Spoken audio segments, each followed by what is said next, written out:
Welcome, everyone. My name is Nisa Shepard-Decker. I'm a social worker with the Dr. Yatimi Health Center in Botwood and a member of the Ethics Committee with the Newfoundland Labrador Association of Social Workers. I have the honor of being the moderator for today's education event titled Your Social Work Toolkit, Resources to Support Social Work Practice in Newfoundland and Labrador. This webinar is a collaboration between the Newfoundland Labrador Association of Social Workers and the Canadian Association of Social Workers, and we have social workers from across the province tuning in this morning. The webinar presentation will be approximately 60 minutes. There will be some time at the end for a question and answer period that I will moderate. All the housekeeping details you need, like how to access the recording, where to download the slides, and how to get your certificate of attendance, are all included in the housekeeping widget that popped up when you first logged on. I now want to introduce our speakers.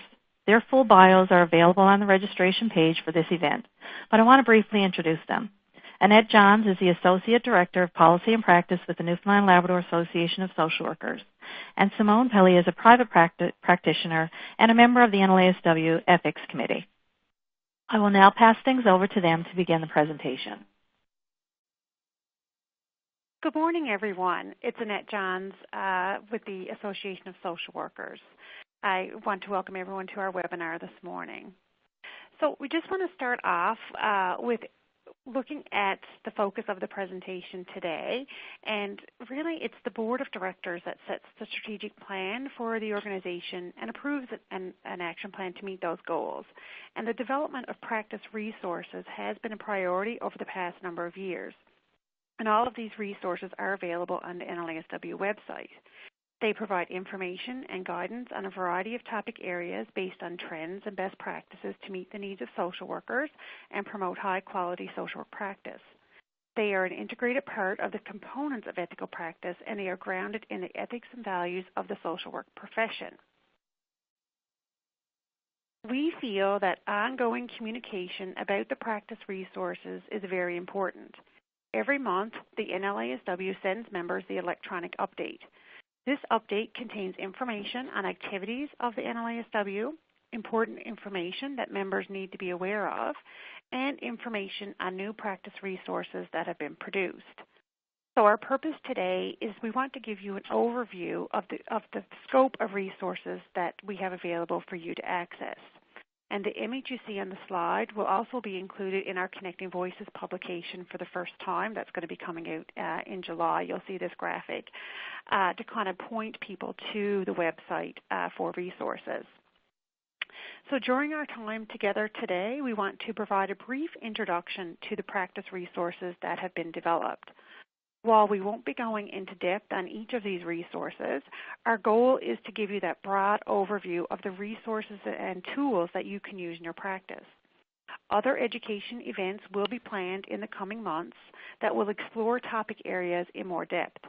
For example, the Ethics Committee is currently in the process of developing a presentation on social work documentation that will be planned for the fall. So we really welcome your feedback throughout the presentation on any additional resources that you would like to see developed as well as we go through. So here is a screenshot of the NLASW website. There's a button you'll see along the top titled Practice Resources. So if you go onto the NLASW website and click on this tab, the listing of all the practice resources will be displayed, and you can have access then to the different resources by clicking on the respective buttons. So for example, if you click on Practice Matters, the website will take you to a page where you can access each edition of this publication. You would follow the Continuing Education tab for access to CE opportunities and pre-recorded webinars, for example. You will also find information about the profession and NLASW publications related to health and social policy analysis under the Social Work in NL tab. So the Code of Ethics and Guidelines for Ethical Practice, produced by the Canadian Association of Social Workers, provides the ethical framework for social work practice. The majority of jurisdictions throughout Canada have also produced standards of practice. The NLASW Board of Directors approved standards of practice for social workers in Newfoundland and Labrador on February 2nd, 2018, and on May 4th, they were adopted into bylaws as a regulatory document. These standards outline the practice requirements for social workers in Newfoundland and Labrador to ensure safe, ethical, and competent professional practice. There are 24 standards contained in this document, and there is overlap between these standards. The standards are applicable to all fields of social work practice, including, but not limited to, direct practice, clinical work, community development, social policy, research, education, management, and administration. So this slide that you see on your screen depicts the regulatory framework for social work in this province. Social work is a regulated profession under the Social Workers Act, and the Code of Ethics and Standards of Practice outline the requirements for ethical and competent social work practice. So while the Standards of Practice is a new document, NLASW has been producing best practice guideline documents for many years. These documents have included the Standards for Child Custody and Access, Standards for Supervision, Standards for Technology Use, Standards for Recording, and Standards for Cultural Competence. So the standards outlined in these documents have been integrated into the main Standards of Practice document to highlight best practices and support social workers in practice. So the Standards of Practice contains a table of contents that outlines the standards and the page numbers they can be found on. Areas addressed include registration, competence, informed consent, interjurisdictional practice, termination of the professional relationship, culture and diversity, private practice, etc., as you can see from the slide. As social workers, it is important that we know and understand these standards and how they are applied to our practice. So let's just take a look at one of the standards in a little more detail.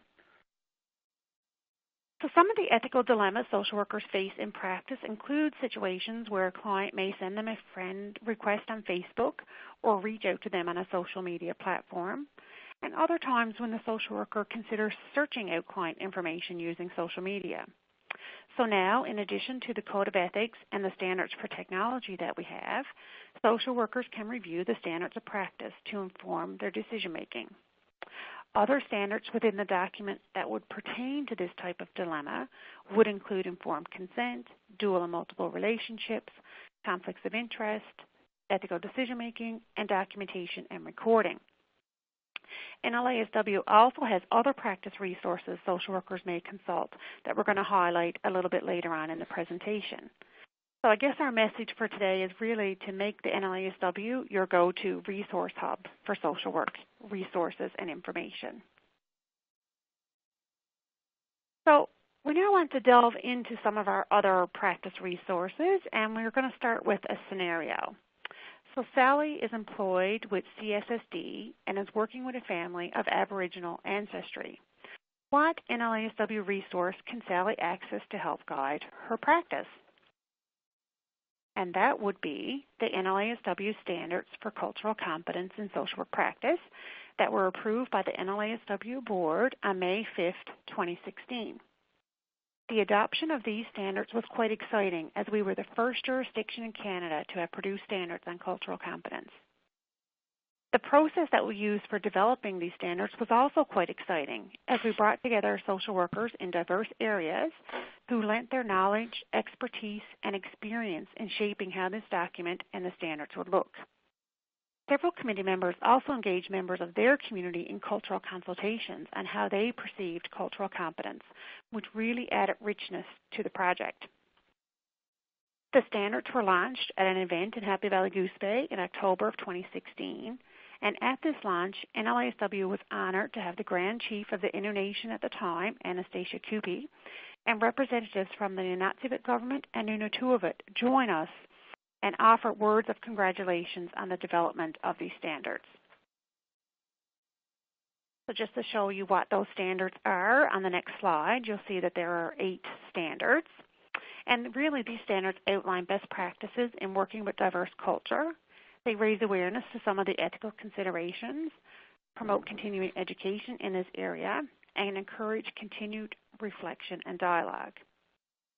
While culture and diversity is incorporated into the 2018 Standards of Practice, this document is more of an interpretive document and goes into greater depth. So Sally, in our case scenario, would definitely benefit from reviewing the Code of Ethics, the standards of practice, and in particular the standards for cultural competence in informing her practice.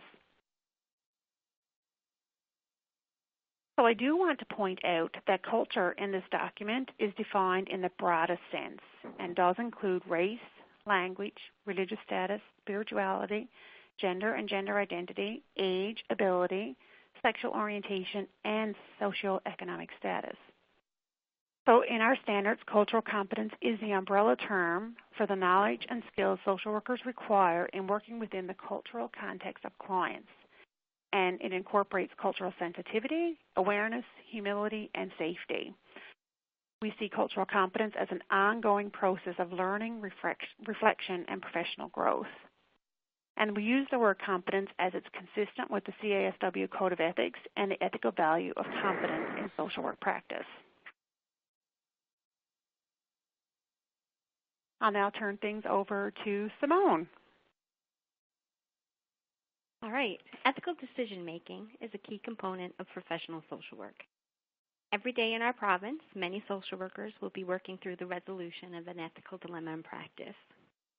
Now, some of the calls and questions that we've received as part of the ethical consultation process have been how social workers should respond when a client offers them a gift or complementary service or product. Should social workers engage in physical contact with clients? Should social workers develop friendships with clients or former clients? Is personal disclosure ever appropriate? In resolving these dilemmas, we often consult our peers or a manager or supervisor. And as we know, when it comes to ethics, there are rarely black and white answers. So it's always helpful to take a step back and tease out the ethical issues and considerations.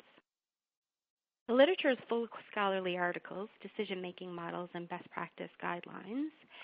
But really, who's got time to do research every time when you're faced with an ethical dilemma?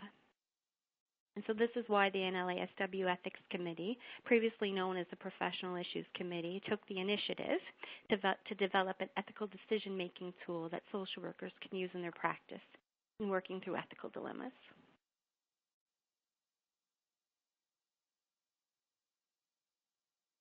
Now, this guide is grounded in the Code of Ethics and professional literature, and it's a resource for social workers so that we can use it to navigate ethical complexities in practice and make ethical decisions. It captures best practices and presents an ethics-informed process for decision-making. Succinct and user-friendly, and that actually really makes it the perfect desk reference along with the CASW Code of Ethics and Guidelines for Ethical Practice and Standards of Practice. In this guide, you'll find the reference to the Code of Ethics. You'll explore the components of ethical decision-making. You'll examine risk tolerance and its impacts on practice. You'll consider the importance of critical reflection and professional judgment. And you can find an ethical decision-making model that can be used in practice. This model provides a series of questions for consideration, thinking through a dilemma. So here's the ethical decision-making model that we developed for the document, and it's based on the literature and best practices. It's about a 6-page document, and the resource can be used on your desk and just to keep it in easy reach. You can refer to this document in your practice when you're consulting with your colleagues or a manager or supervisor, or when you're providing field instruction to social work students completing their field internships. Now, just recently, back in December 2017, we hosted an in-depth national educational webinar on this tool, and you can find it on the NLASW YouTube channel. So you can go and check that out for a little bit more information. Practice Matters was created as an educational tool to highlight and address ethical topics in practice. It was launched in 2011 with the inaugural publication exploring the ethical considerations of social media use. These practice documents are usually based on ethical questions or consults that the NLASW receives at the office, or sometimes they cover emerging trends in social work practice. They're roughly 5 to 7 pages in length, and social work staff at the NLASW rotate in the writing of these publications. To date, I think there's 14 Practice Matters documents that have been published, and a 15th one is coming out this month. Topics have included termination of the social worker-client relationship, informed consent, conflicts of interest, documentation, self-disclosure, and e-professionalism. And if there's a topic that any of the membership would like to see addressed in the Practice Matters, please feel free to let the NLASW know. Okay, now we want to invite you to take part in a poll. And your answers won't be seen by anybody online, and you won't be able to identify, we won't be able to identify you from your response. Okay, so the NLASW Ethics Committee produced a self-assessment tool on documentation and informed consent in 2017. How familiar are you with this document?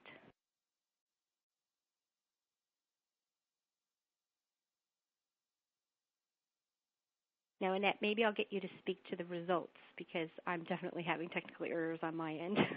Okay, no problem. So the results are in, and roughly about 41% knew it existed but hadn't used it yet, and 50% of you guys online have never heard of it.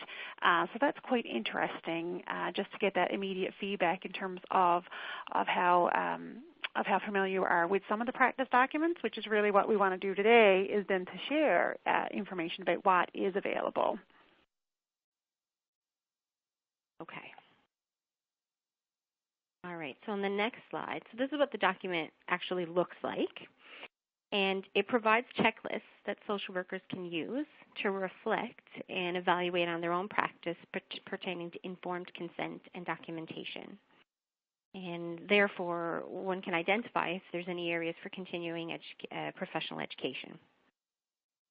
The checklists are not intended to be included in social work records, but they're a tool that you can use in discussions with your peers, managers, or supervisors to identify best practices or to provide the basis of social work documentation audits. This material can be used by social workers when providing field instruction to social work students to foster understanding of best practices in informed consent and social work documentation. So here's a look inside the document and how the checklist looks. As a reflection tool, it can help identify issues that you might need to address in your documentation or areas that you might need to incorporate into your informed consent process. If you move down there into the table, some examples of questions that you can use to reflect on to see if you do it consistently, inconsistently, and whether or not it's not something that's been done at all. So one example could be, do you provide an overview of mutual responsibilities and the therapy process? And do you let the clients know which therapy you're going to be using in your service?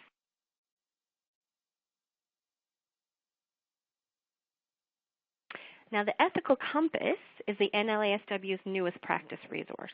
It's developed by the Ethics Committee, and this practice resource was launched just in the last February 2018. And it's an intended resource for all of the membership. The publication highlights ethical issues faced by social workers in practice, but it's meant to be a shorter reference tool than the Practice Matters documents. The committee has released 2 of these documents to date. One was covering the topic of walk and talk therapy, and the other one was balancing quality of life and autonomy and freedom. The committee now has set out a goal, an annual goal for the development of 3 or 4 of these documents each year. And again, because input is really important, if there's an issue that any of the membership would like for the committee to consider in the development of a future Ethical Compass publication, just call the office or let us know.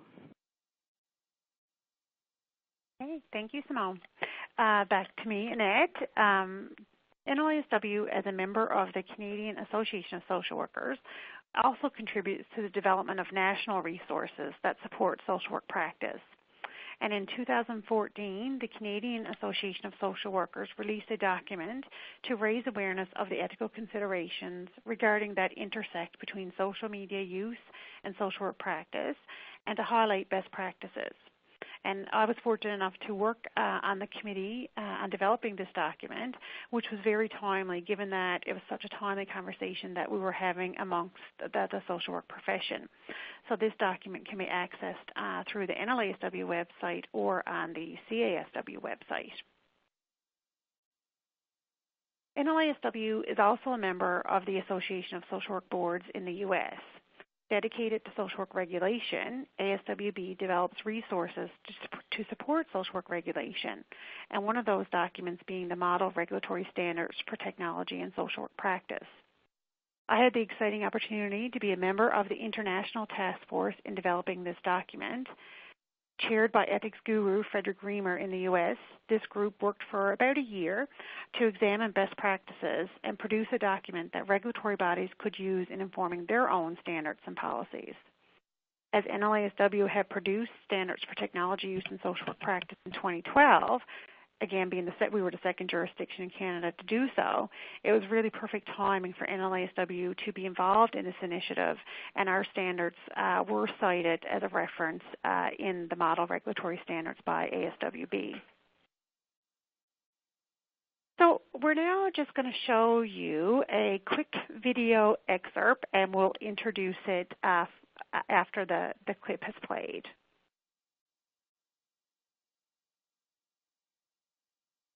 When we talk about technology, we want to look at the impact of this technology on kids.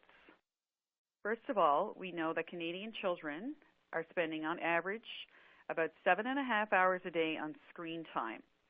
This would include TV, cell phone, tablets, and video games, mostly video games. And it is an astronomical amount of time, but it is accurate and is reflected right across the country. The average amount of screen time that we actually recommend for children under 2 is 0. For children 2 to 5 is just an hour a day, and that's usually doing some kind of an interactive game or with a parent so that the kids are not just kind of in the corner zoning out. And for kids older than... Okay, that was a little teaser, and it may sound familiar actually to many of you on the call today. This was an excerpt from one of the webinars hosted by NLASW during Social Work Month and facilitated by registered social workers June Kirkland-Smith and Hazel Russell. So if you haven't heard this presentation previously and you want to hear more, check this out on the NLASW YouTube channel, and you'll find all the recordings of our sessions there.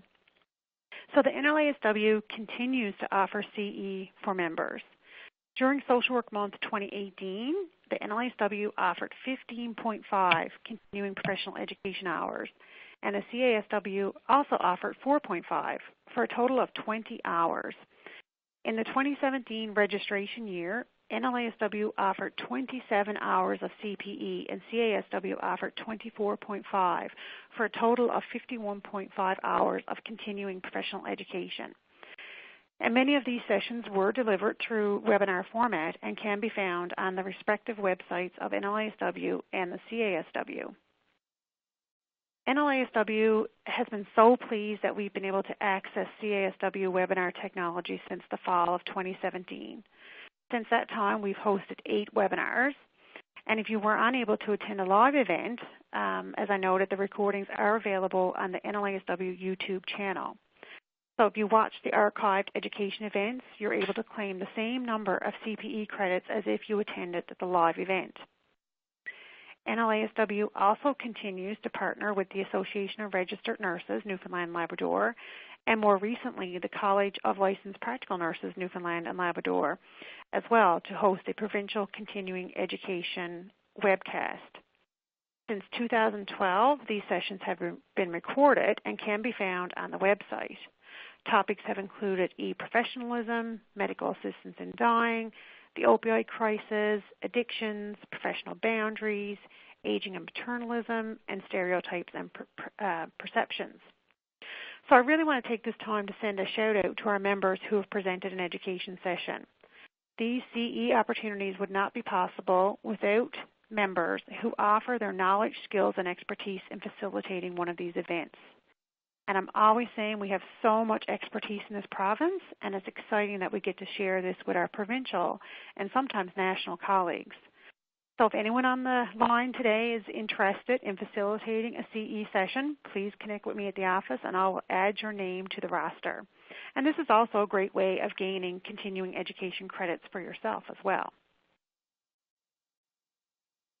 So the NLASW aims to be responsive to trends in practice. In 2016, the NLASW produced a guideline document on the role of social work in medical assistance in dying. This document highlights issues on the role of social work, legal considerations, freedom of conscience, and continuing professional education.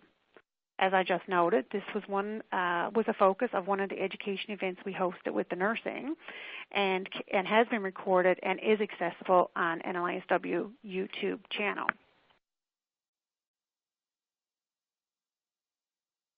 So released in 2011, we also produced a guideline document for using complementary and adjunct therapies and techniques in practice.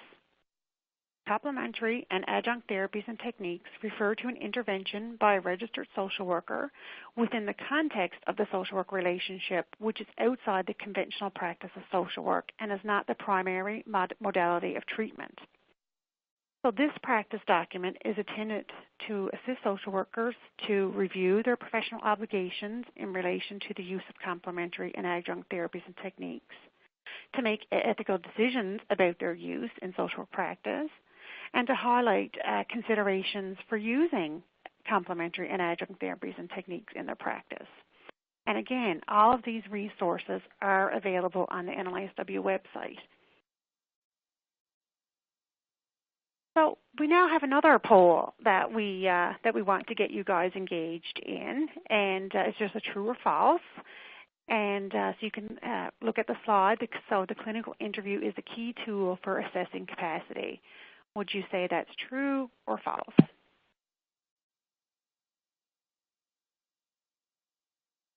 Wonderful. It is true, and 87.5% of you indicated that you felt it was true as well. And this is something that we had highlighted in our 2012 discussion paper on social work and decision-specific capacity assessments. There we go. So the purpose of this discussion paper was to outline and discuss the role of social work in decision-specific capacity assessments, to provide an overview of some of the practice issues and ethical considerations, and to provide an opportunity for discussion, critical reflection, and practice analysis. This document was informed by the practice of social workers in the field who came together to share their knowledge and expertise and best practices in the literature. So it was noted in this paper that while healthcare professionals may use capacity tools in exploring capacity, the clinical interview is the key tool for assessing capacity and is tailored to each individual situation. We know that capacity is not all or nothing and can fluctuate and change over time based on factors such as illness and medications, for example.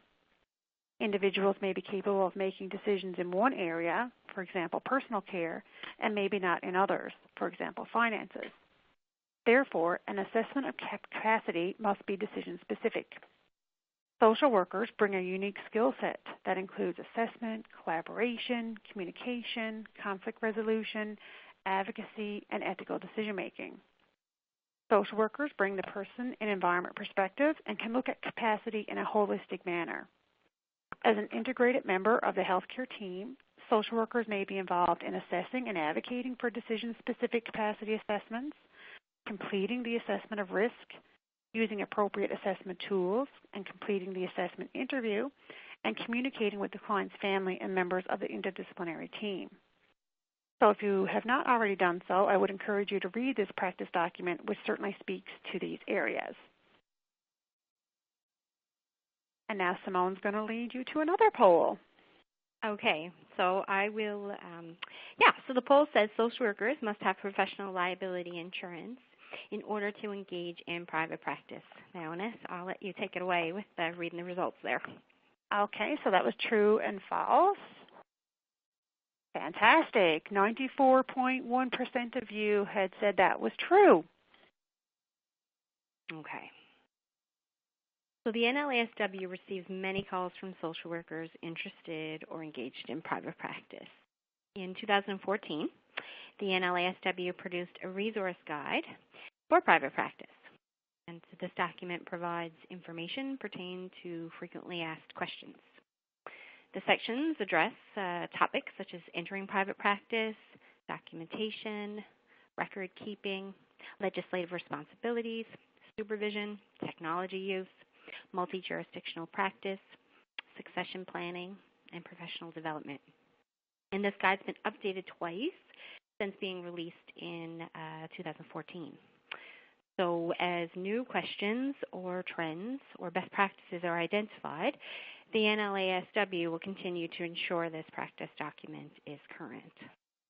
So going back to that polling question, that's a really good example of one of the questions that is actually addressed in the private practice resource guide.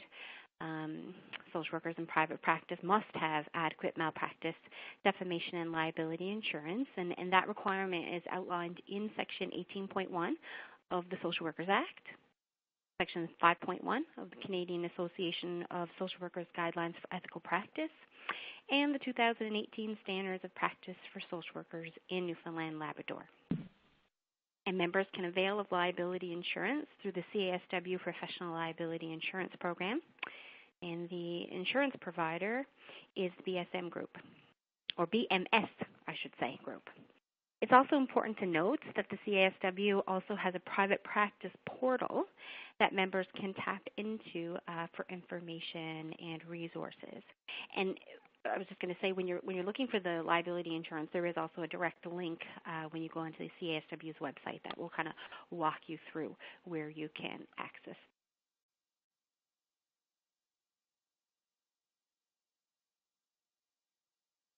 Okay. So the NLASW has been producing the Connecting Voices newsletter for 24 years. And in 2008, the newsletter was revamped with a fresh new look. Connecting Voices continues to be a great source of information on topics and issues relevant to social work practice. And this practice resource is published 2 times a year. So it was last published in January, and another edition will be released next month in July. The deadlines for article submissions for the January edition is November 1st, and the deadline for article submission for the July edition is May 1st. The word limit is 750 words. And again, it's really important to highlight that member involvement is key to the development of this practice resource, as we rely on social workers taking time to share their knowledge and experience from across the province with their social work colleagues through Connecting Voices. And writing for Connecting Voices is also a really good way to get your CPE credits under the professional education category. The editorial committee of the NLASW oversees this publication of the newsletter and encourages members to write for the newsletter.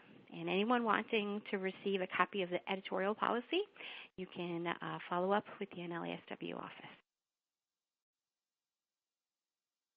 So we're giving you a lot of information today, and that was our intent, to provide a lot of information. So we still have a little bit more to share. But at any time, if you have questions as we're going through, please feel free to use the link there on the webinar page to send us your questions, and we will have time for those. One of the things I mentioned earlier was that we do engage in, NLASW does engage in health and social policy. And in 2016, the Board of Directors adopted the Social Determinants of Health framework that really guides our social policy submissions. Now, while that was only adopted as a document in 2016, this has been the framework that NLASW has been using in its analysis of health and social policy since we've been doing it. And NLASW contributes annually to the provincial pre-budget consultation process, and we've been responsive to issues such as poverty reduction, mental health and addictions, and child welfare.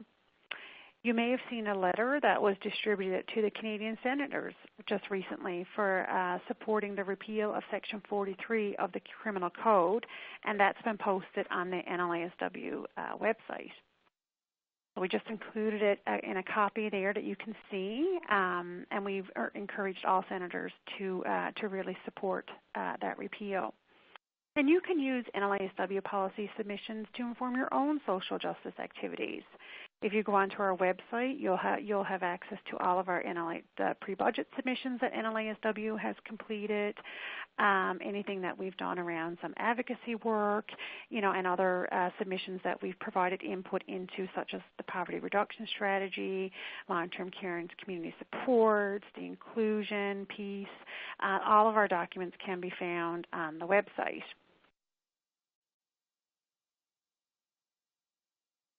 And did you know that NLASW is also on Twitter? So one of our goals is to promote the work of the NLASW to inform social policy, advance social justice, and promote our wonderful profession. If you're on Twitter, for example, you would have seen a recent tweet pertaining to the elimination of the clawback of child support payments for income assistance. The letter that the NLASW sent to the Department of the Department of Advanced Skills and Education in 2017 can be found on the website under the Health and Social Policy tab. So again, all of those resources are available for you to use. And also, we welcome your feedback. If there's something pertaining to health and social policy that you would like NLASW to focus on, send us your suggestions for that as well. So from a promotional perspective, the NLASW Promotion of the Profession Committee has also developed resources that you can use to promote the profession, including its diversity. We have a promotional PowerPoint presentation titled Social Work, a Profession Committed to Excellence, and also a series of Did You Know information fact sheets about the profession. To date, 22 of these fact sheets have been developed. These fact sheets are one-page documents that you can access through the NLASW website under Social Work in NL tab. We have fact sheets on social practice in acute care, housing, oncology, mental health and addictions, work with children and adolescents, palliative care, work with seniors, and the list goes on. So take the time to check out these fact sheets, and if there's an area of practice that you would like to see highlighted, please let us know. The promotion committee would certainly love to hear from you. And we want to invite you to become more involved, and there's lots of different ways that you can become involved with the NLASW. Look out for calls for seats on the board of directors, for committee work. We also have a new communication, well, not new, over the past number of years, a communication facilitators committee that we really bring together people from diverse social workers from diverse areas of practice from across the province to come together, and we discuss and look at, okay, what new resources do we have, what information would we like to share with social workers throughout the province, and the communication facilitators take a role in disseminating some of that information in their workplaces. So there's always opportunities for that. We did talk earlier that some of our practice resources we do develop them based on consultations that we have with you guys. So the ethical consultation is something that you can access through NLASW. We have staff. I'm the primary lead for ethical considerations here at the office, so you can call. And our ethics committee will also explore ethical, issues and take consults from members as well, and that's a committee that's made up of social workers from diverse areas of practice, so you really get the ethical lens and some different perspectives for some of the dilemmas that you might be dealing with in practice, so feel free to access an ethical consultation. Also, we invite you to become involved in continuing professional education. We thank you all for attending today, but we also are always looking to build our roster, so if you're interested in facilitating a session, please let us know. And also writing for Connecting Voices. So Simone talked about our Connecting Voices publication. And many of you, I know the poll didn't go up, but many of you had had indicated that you were certainly aware of when Connecting Voices was published. The newsletter of NLASW was published in 1994 and officially became Connecting Voices in 1995, although the Newfoundland Association of Social Workers certainly had prior to regulation, certainly had a newsletter for many decades as well. So we encourage you to write for Connecting Voices. And Simone, as a member of the Ethics Committee, is also on editorial with me, so we're always looking for articles from members. So we'd love to hear from you, and we'd love for you to be engaged in our work. So that brings us to the end of the presentation. And Simone, unless you had something else to add, we can turn things back to Nissa for the question and answer period. No, that's great. Thank you so much, Simone and Annette. It was a very informative session. So we've now arrived at our question and answer section. I'll do my best to get to all the questions. However, thank you for understanding if we're not able to get to yours. So our first question is, can I claim continuing professional education credits for reading all the practice documents? Okay, this is Annette. I'll take the lead on that one. As you can see from the presentation, we have a wealth of practice resources that you can tap into. And as I said earlier, while we couldn't delve into everything because it would probably take a full day or longer, we just wanted to give you the tops of the trees of what you do have access to. But you can certainly claim continuing professional education credits under the elective category of self-directed learning for anything. So you take the time to read everything, they will be self-directed learning credits. However, if you attend a CPE workshop or watch one of the recordings on the website, you can count this as required credits under the workshop category. But while we're on the topic of continuing professional education, I want to let you know that NLASW has developed a self-assessment tool that you can use when planning your CE. It encourages reflection in exploring competencies, career goals, types of activities, and professional knowledge. So you can certainly use that as well to look at your continuing education. And also just a reminder about the Update My CPE Tracker available through the My NLASW button on the website. So using this feature, members can record any CPE that you've completed throughout the registration year. And then during the annual renewal, you can easily transfer this information as part of the CPE step. I did this year, and it just made it so much easier. So every session I would upload it to the site, and then when it came registration renewal, I just transferred those credits over as part of that step. So it's very user-friendly. You don't have to be then, going back and looking for information of what CE you completed throughout the year. Okay. Hey, back to you. Thank you, Annette. Oh, sorry? I said back to you. Oh, okay. Does the Private Practice Resource Guide address how long clinical records should be kept? Okay, I'll answer this. Actually, I didn't put my plug in when I was going through the slides, but I found that resource guide particularly helpful when I came back to the province back in the end of 2015, early 2016, and I went from part-time private practice to full-time private practice, and there were things in there that kind of really helped me with considering all the things that I'd have to consider going into it. So this question it actually is received quite frequently from the NLASW members, and it's addressed in the practice document. So for private practice, the NLASW recommends that client records be kept for a minimum of 7 to 10 years, and that's from the date of last entry. Now that's unless it's otherwise specified by legislation, or it could be the policy of an EAP provider or the policy of an agency that you could be working with. So this is a guideline, and social workers in private practice also need to use their professional judgment in assessing whether a client file needs to be kept longer than the recommended time period.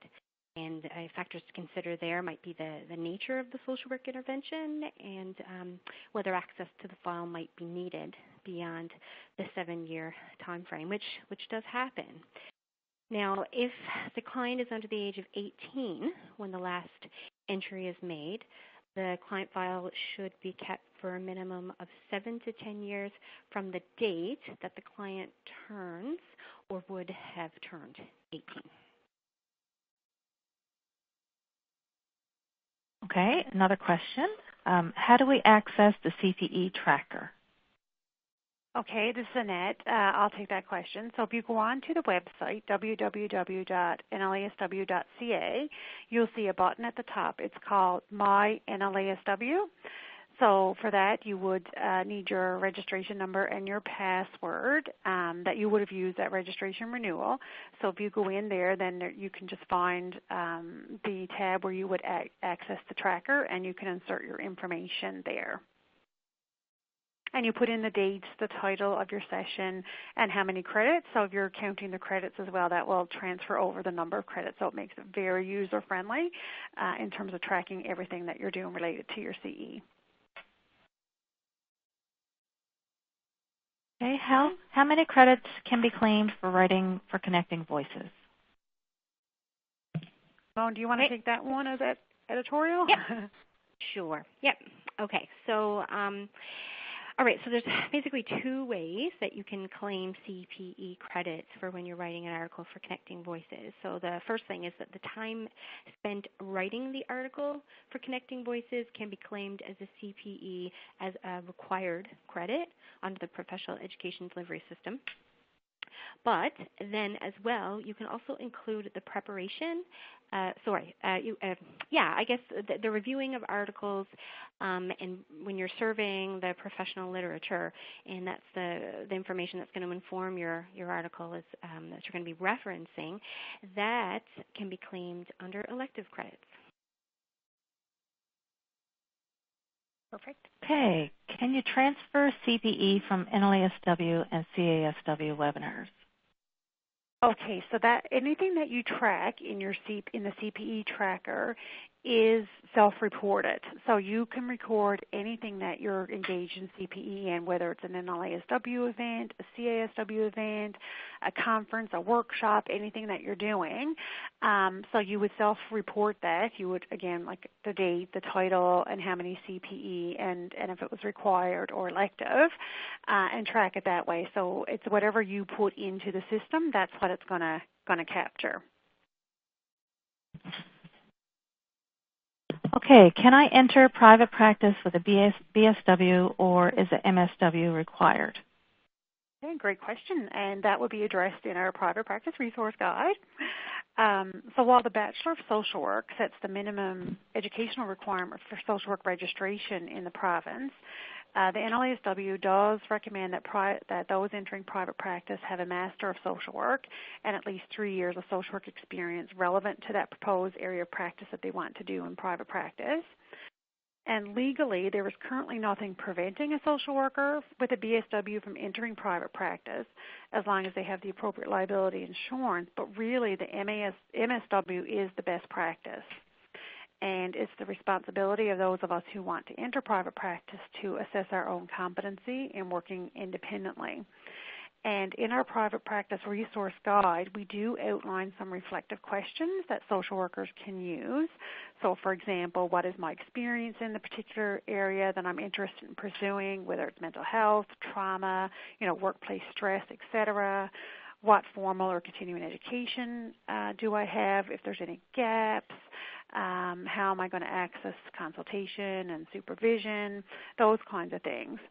And also, we mentioned earlier that CASW has a private practice portal, and there's also a self-assessment tool that you can access through that portal in terms of looking at your knowledge around what area of practice you're interested in, and if you're ready for private practice, because it is a huge undertaking, private practice, and one that shouldn't be taken lightly. And going through that self-reflection and learning about the elements of private practice would be very beneficial because not only do you have to look after the social work side, you also have to look after the business side.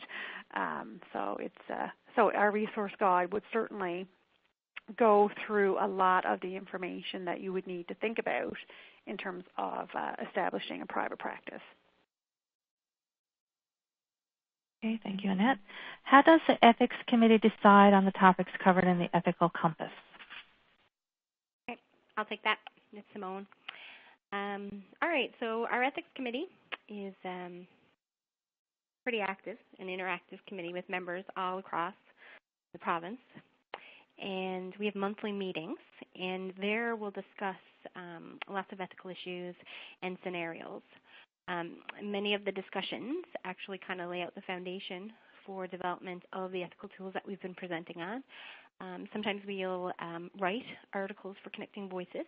There'll be one in the article, sorry, in the document that we'll be releasing next month on distance social work services. And the conversations also provide kind of the guide for our topics for the ethical compass. So ideas for the ethical compass might come from these ethical consultations that we have with the membership as well. We tend to keep the topics broad and try not to be specific to one area of practice, and so then the material can be relevant to all of the members.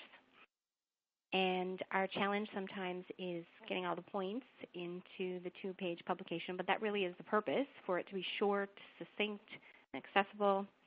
And as noted in the presentation, if anybody's got any suggestions, we'd certainly welcome that, and you can contact the NLASW to get that information to us.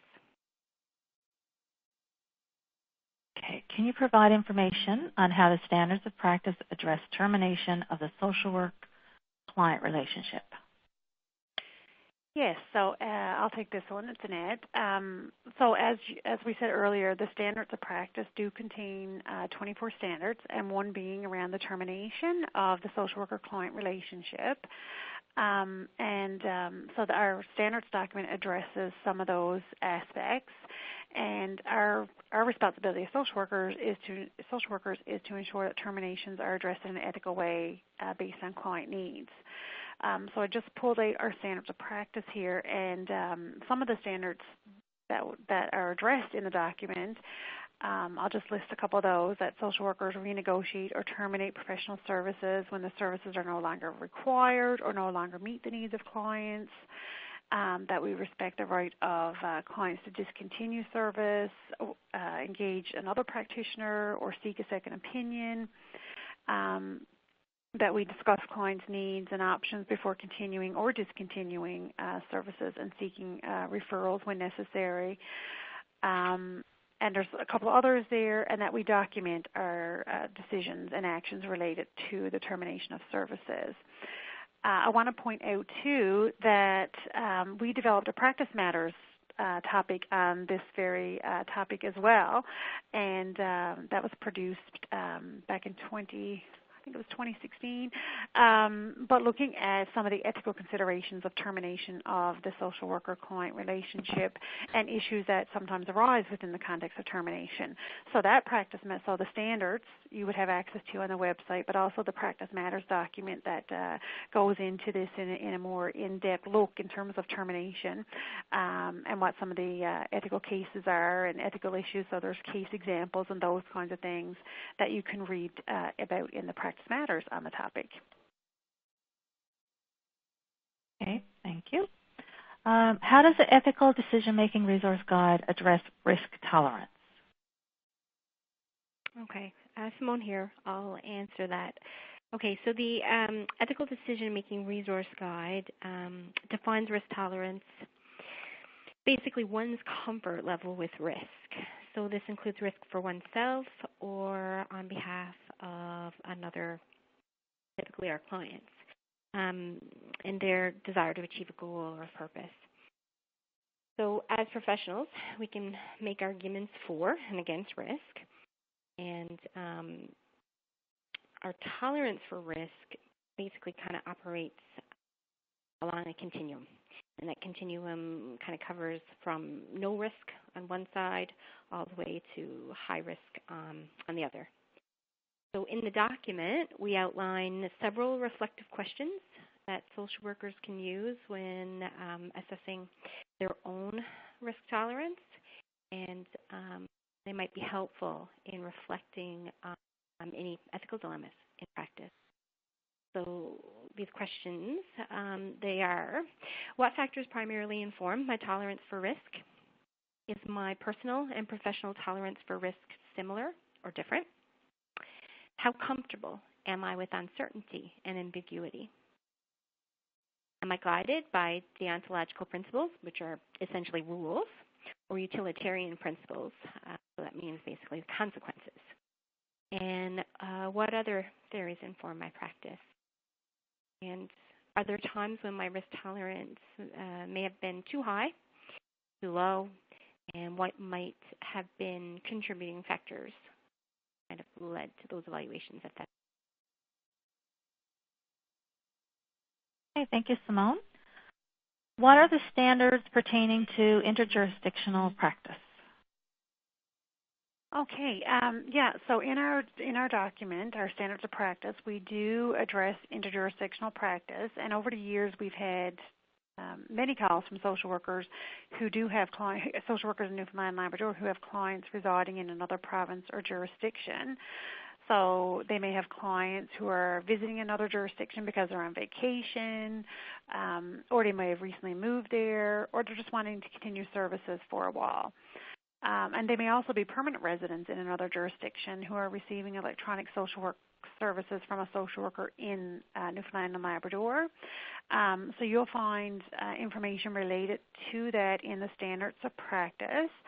And some of the things that we would note there in the standards is that social workers who provide social work services across jurisdictions must be familiar with and comply with the regulatory requirements in that jurisdiction. So, for example, if you're a social worker here in Newfoundland and you're providing services to a client in British Columbia, the onus will be on the social worker to contact the BC College of Social Workers to find out what their regulatory requirements might be.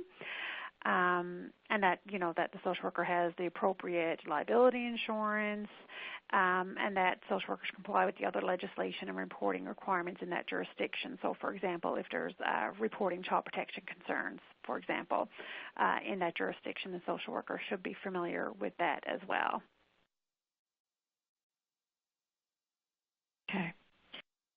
Here's another question. Is there a format for proof of completion for YouTube videos? I'll take this one, Danette, again. Basically, if you were to go on the NLASW YouTube channel and watch one of the pre-recorded sessions, as I noted earlier, you would claim that as required credits under the workshop category. You won't get proof, you won't get a certificate, I should say, after watching those videos. So it is self-directed reporting, as are many of our as is our CPE policy, that you self-report what you've been accessing. We do do an audit, a random audit every year of a small percentage of members, and at that point you'd just be required to provide a little more information around the date, time, what kind of CPE you were engaged in. So, for example, if it was the YouTube video that you watched on the website, you would record the date that you watched it, the title, how many CPE hours, and where you will put it to, and a little description of what the session was. But other than that, you would just self-report anything that you're doing in workshops and things like that you're doing. Now, for these webinars that we're engaged in today, there is an opportunity for you to print a certificate, although we don't require that certificate, but if you want to have it for your own personal file and journal, you can certainly do that as well. I hope that answered your question. Yeah, there's a response saying perfect. Thank you very much. Okay, great. Here's another one. Can you give an example of what a complementary adjunct therapy would be? Okay, yeah, so as I noted earlier, that's defined in the guide. That's a therapy or intervention that's provided within the context of the social work relationship, but it's outside conventional social work practice and not the primary modality of treatment. So these kinds of therapies and techniques are generally not taught in schools of social work, but social workers acquire that knowledge and training through other educational opportunities. And so social workers can use those tools as additional tools to enhance a service offered to a client. And some of the examples may include things like relaxation therapy, play therapy, eye movement desensitization, reprocessing, etc. So those are just a couple of examples. Okay, thank you very much. So I think we've almost run out of time. I want to thank Annette and Simone for this informative presentation and for providing an overview of the practice resources the NASW and the Ethics Committee has developed to support social workers' practice in this province. Having access to the tools and practice documents that were highlighted this morning is fantastic, and they are all available on the NASW website at www.nlasw.ca. We hope that you use these resources in your practice, and your feedback is greatly appreciated.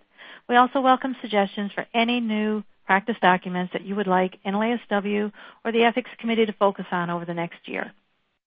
Again, the recording of this presentation will be uploaded to the NASW website in the coming days for your reference. For those who attended for 45 minutes or more of the presentation, confirmation of your attendance is available now by clicking the yellow icon at the bottom right of your window. Thank you so much for attending, everyone, and enjoy the rest of your day. Thank you, everyone.